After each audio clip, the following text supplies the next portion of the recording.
இன்றே டவுன்லோட் செய்து உங்கள் ஃபேவரட் ஷோக்களை என்ஜாய் பண்ணுங்க. இப்போதைக்கு இவர் போட்டோவை பார்க்க மாட்டாரு. ஆனா இவர் கிளம்பி போற வரைக்கும் என்ன பண்ண போறேன்னு தெரியலையே. என் தங்கச்சிங்க, அவளையும் சென்னையில தான் கட்டி கொடுத்துருக்கோம். அவ தான் ஃபோன் பண்ணா.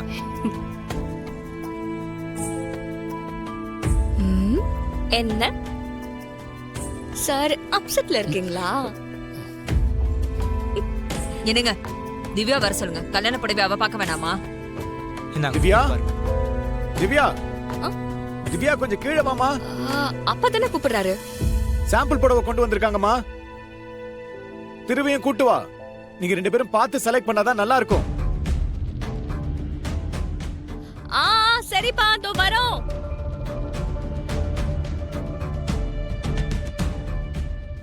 திரு, நம்ம மேரேஜுக்கு சாம்பிள் சாரீஸ் காட்ட வந்திருக்காங்களா? நீ வா போலாம். இரு, ஒரு 5 minutes கழிச்சு போலாம். சரி, ஓகே.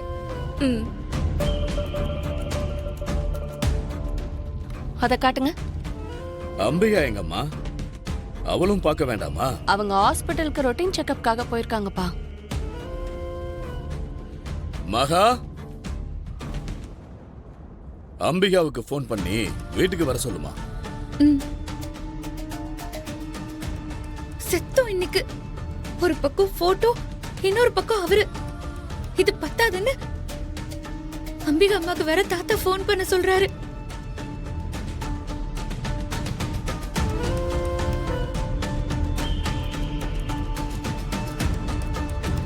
அம்பிகா அம்மா நல்லூர்ல எனக்கு நலந்து வைக்கும் போது பைரவானனை பாத்திருக்க சான்ஸ் இருக்கு. பார்க்கலன்னா பிரச்சனை இல்ல, ஒருவேளை பார்த்திருந்தா நல்லா மாட்டிக்க போறோம். திவ்யா, திருவ கூட்டிட்டு சீக்கிரம் வாமா. வந்துடுறோம்ப்பா. இப்ப அவரு கீழே வந்தா பைரவ அண்ணன் அவரு பார்த்த உடனே கண்டுபிடிச்சிருவாரே. இப்ப என்ன பண்றது?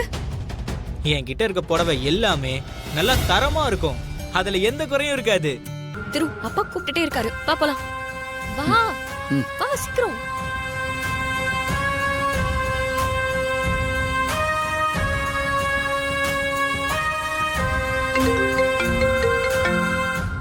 இவனுக்கு வீட்டுல இருந்துகிட்டே போன் பண்றா. அப்ப கூட என்னமோ சைகை காமிச்சாளே.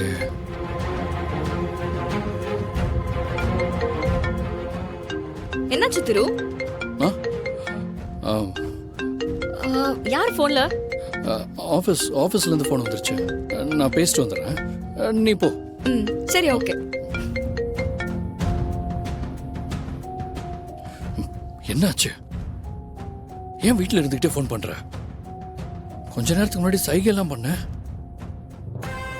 நல்ல வேளை திவ்யா பார்க்கல. ஏன் இப்படி எல்லாம் பண்ண? நான் சொல்றத முதல்ல கேளுங்க. என்ன ஆனாலும் நீங்க கீழே மட்டும் வந்துடாதீங்க. வந்தீங்கன்னா அவ்வளவுதான். ஏன் வந்தா என்ன? இப்போ ஒருத்தர் கல்யாண புடவை சாம்பிள் காமிக்க வந்திருக்காருல்ல, அது வேற யாரும் இல்ல, என் அண்ணன் பைரவ அண்ணன் தான்.